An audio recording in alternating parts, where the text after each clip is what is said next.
আসসালামু আলাইকুম। আমন্ত্রণ আজকের সংবাদে। সাথে আছি পাপিয়া সুলতানা। শুনছেন রেডিও সাগরদ্বীপ FM ৯৯.২। আজ সোমবার ১২ জানুয়ারি ২০২৬ খ্রিস্টাব্দ, ২৮ পৌষ ১৪৩২ বঙ্গাব্দ, ২২ রজব ১৪৪৭ হিজরি। শুরুতেই সংবাদ শিরোনাম।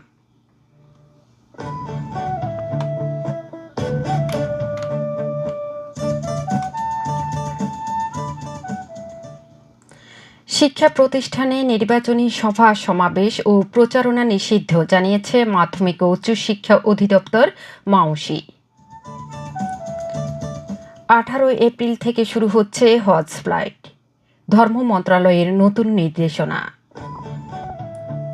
প্রাথমিকে শিক্ষক নিয়োগ পরীক্ষার ফল চলতি মাসেই প্রকাশ করা হবে বলে জানিয়েছেন প্রাথমিক শিক্ষা অধিদপ্তরের ডিপিই মহাপরিচালক আবু নূর মোহাম্মদ শামসুজ্জামান। অবৈধ অস্ত্র উদ্ধার, সন্ত্রাসীদের গ্রেপ্তারের নির্দেশ ইসির।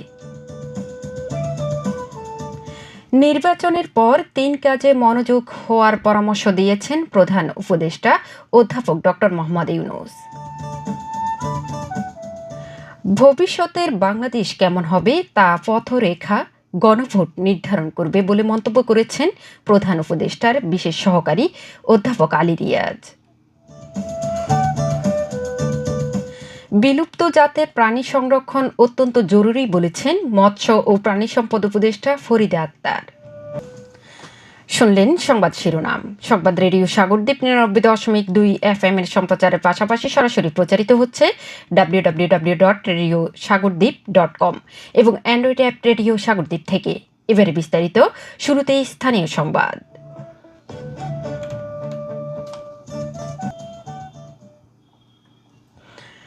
আসন্ন ত্রয়োদশ জাতীয় সংসদ নির্বাচন ও গণভোট উপলক্ষে নির্বাচনী আচরণ বিধি পালনে সকল শিক্ষা প্রতিষ্ঠানে, স্কুল, কলেজ যে কোনো ধরনের সভা সমাবেশ বা নির্বাচনী প্রচারণা নিষিদ্ধ করা হয়েছে। এছাড়া রিটার্নিং অফিসারের পূর্ব অনুমতি ছাড়া কোনো শিক্ষা প্রতিষ্ঠানের মাঠ বা হলরুম ভেন্যু হিসেবে ব্যবহার করা যাবে না। ঢাকা বিভাগীয় কমিশনার ও রিটার্নিং অফিসার শরফুদ্দিন আহমেদ চৌধুরী স্বাক্ষরিত এ সংক্রান্ত নির্দেশনার একটি চিঠি গতকাল মাধ্যমিক উচ্চশিক্ষা অধিদপ্তরের মহাপরিচালকের কাছে পাঠানো হয়েছে।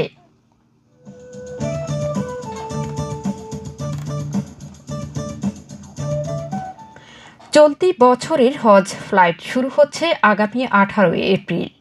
এ উপলক্ষে হজ এজেন্সি ও হজ যাত্রী পরিবহনকারী এয়ারলাইন্সগুলোকে সৌদি সরকারের নির্দেশনা ও হজ প্যাকেজ গাইডলাইন ২০২৬ কঠোরভাবে অনুসরণ করার নির্দেশ দিয়েছে ধর্ম মন্ত্রণালয়। গতকাল এ বিষয়ে হজ এজেন্সি মালিকদের পাশাপাশি হজ যাত্রী পরিবহনকারী ৩টি এয়ারলাইন্সের কাছে চিঠি পাঠানো হয়েছে। চিঠিতে জানানো হয়েছে, হিজরি ১৪৪৭ ২০২৬ সালের হজ যাত্রীদের ফ্রি হজ ফ্লাইট ১৮ এপ্রিল থেকে শুরু হবে।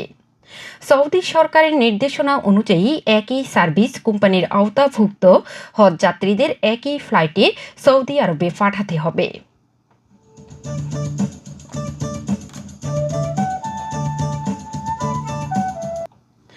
সরকারি প্রাথমিক বিদ্যালয়ের সহকারী শিক্ষক পদে নিয়োগে লিখিত এমসিকিউ টাইপ পরীক্ষার ফল চলতি মাসেই প্রকাশ করা হতে পারে। গতকাল এ তথ্য জানান প্রাথমিক শিক্ষা অধিদপ্তর ডিপিই মহাপরিচালক আবু নূর মোহাম্মদ শামসুজ্জামান। তিনি জানান, তাদের পরিকল্পনা রয়েছে চলতি মাসের মধ্যেই লিখিত পরীক্ষার ফল প্রকাশের। এজন্য পুরোদমে কাজ শুরু হয়েছে। পরীক্ষার প্রশ্ন ফাঁসের অভিযোগের বিষয়ে তিনি জানান, প্রশ্ন ফাঁসের অভিযোগ সম্পূর্ণ গুজব। তারা বিষয়টি খতিয়ে দেখে প্রশ্ন ফাঁসের কোনো প্রমাণ পাননি, তবে প্রশ্ন ফাঁসের চেষ্টা হয়েছে এটা সত্যি। উল্লেখ্য, প্রথম ধাপে রাজশাহী, রংপুর, সিলেট, খুলনা, বরিশাল ও ময়মনসিংহ বিভাগে ১০,২১৯টি পদের বিপরীতে আবেদন পড়ে ৭,৪৫,৯২৯টি। দ্বিতীয় ধাপে ঢাকা ও চট্টগ্রাম বিভাগে ৪,১৬৬টি পদের বিপরীতে আবেদন পড়ে ৩,৩৪,১৫১টি। সংবাদ শুনছেন রেডিও সাগরদ্বীপ ৯৯.২ FM থেকে। এবারে শুনবেন জাতীয় পর্যায়ের সংবাদ। ত্রয়োদশ জাতীয় সংসদ নির্বাচনকে সামনে রেখে অবৈধ অস্ত্র উদ্ধার ও সন্ত্রাসীদের গ্রেপ্তার দ্রুত কার্যকর পদক্ষেপ গ্রহণের জন্য আইনশৃঙ্খলা রক্ষাকারী বাহিনীগুলোকে নির্দেশ দিয়েছে নির্বাচন কমিশন ইসি। গতকাল নির্বাচন ভবনে অনুষ্ঠিত সশস্ত্র বাহিনী সহ ১৬ বিভাগ সংস্থার সঙ্গে বৈঠকে এমন নির্দেশনা দেয় ইসি। বৈঠকে সভাপতিত্ব করেন নির্বাচন কমিশনার আবুল ফজল মোহাম্মদ সানাউল্লাহ। বৈঠক সূত্র জানায়, নির্বাচনী পরিবেশে শান্তি শৃঙ্খলা বজায় রাখার জন্য নির্বাচন কমিশন থেকে সমন্বয় cell, vigilance team, monitoring team সহ রিটার্নিং কর্মকর্তার সমন্বয়ে অনেকগুলো কমিটি রয়েছে। অবৈধ অস্ত্র উদ্ধার, সন্ত্রাসীদের গ্রেপ্তার সহ নানা ধরনের নির্দেশনা আগের আইনশৃঙ্খলা সভায় দেওয়া হয়েছিল। এক্ষেত্রে সমন্বয় কার্যক্রমে নির্দেশমান অগ্রগতি না থাকায় বিষয় তুলে ধরে দ্রুত কার্যকর পদক্ষেপ নেওয়ার নির্দেশনা দেওয়া হয়েছে।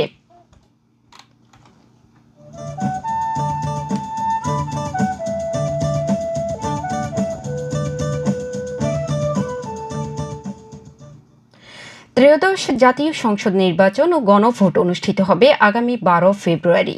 নির্বাচনের পর বিজয়ী দলের হাতে ক্ষমতা হস্তান্তর করবেন প্রধান উপদেষ্টা ডক্টর মোহাম্মদ ইউনূস।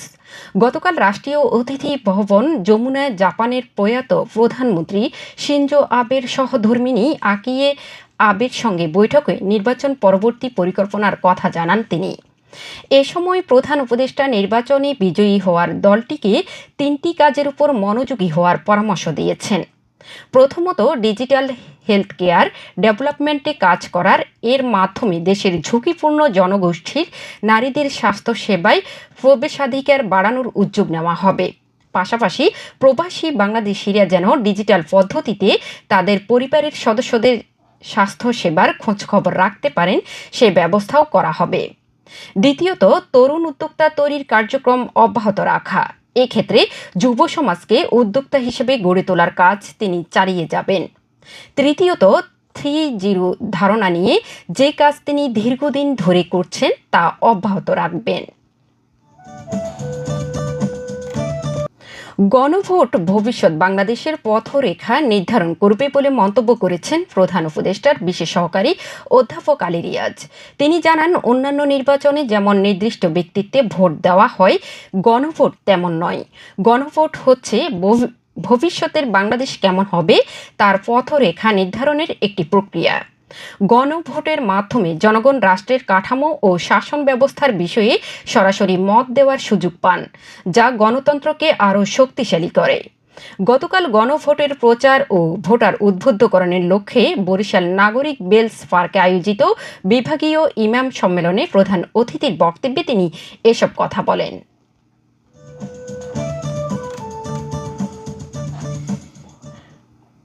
মৎস্য ও প্রাণী সম্পদ উপদেষ্টা ফরিদা আক্তার বলেছেন, বিলুপ্ত প্রজাতির প্রাণী সংরক্ষণ করে স্বাভাবিক পরিবেশে ফিরিয়ে আনার অত্যন্ত জরুরি। প্রাণীর সুরক্ষা, পরিবেশ ও জীববৈচিত্র্য সংরক্ষণে কার্যকর উদ্যোগ নেওয়া প্রয়োজন। বাংলাদেশ প্রাণী সম্পদ গবেষণা ইনস্টিটিউট কর্তৃক আয়োজিত বান্দরবনের নাইক্ষ্যংছড়ি উপজেলা পরিষদের হলরুমে অনুষ্ঠিত পার্বত্য অঞ্চলের প্রাণী সম্পদ উন্নয়ন গবেষণা পরিকল্পনা শীর্ষক কর্মশালায় প্রধান অতিথির বক্তব্যে তিনি এই কথা বলেন। এবারে শুনবেন আবহাওয়া সংবাদ। আজ 12 জানুয়ারি সকাল 9টা থেকে সন্ধ্যা 6টা পর্যন্ত দেশের অভ্যন্তরীণ নদীবন্দর সমূহের জন্য কোনো সতর্কবাণী নেই এবং কোনো সংকেত দেখাতে হবে না। বাংলাদেশ আবহাওয়া অধিদপ্তর থেকে পাওয়া তথ্য অনুযায়ী আজ হাতিয়া দ্বীপে আংশিক মেঘলা আকাশ সহ আবহাওয়া প্রধানত শুষ্ক থাকতে পারে। এ সময় মধ্যরাত থেকে সকাল পর্যন্ত মাঝারি থেকে ঘন কুয়াশা পড়তে পারে এবং তা দুপুর পর্যন্ত কোথাও কোথাও অব্যাহত থাকতে পারে। পাশাপাশি রাতের তাপমাত্রা 1 থেকে 2 ডিগ্রি সেলসিয়াস কমতে পারে। আজ হাতিয়া দ্বীপে দিন ও রাতের তাপমাত্রা যথাক্রমে সর্বোচ্চ 25.8 ডিগ্রি সেলসিয়াস এবং সর্বনিম্ন 14 ডিগ্রি সেলসিয়াস বিরাজ করছে। সূর্যোদয় সূর্যাস্ত। আগামীকাল সূর্যোদয় হবে ভোর 6টা 38 মিনিটে এবং আজ সূর্যাস্ত যাবে বিকেল 5টা 31 মিনিটে।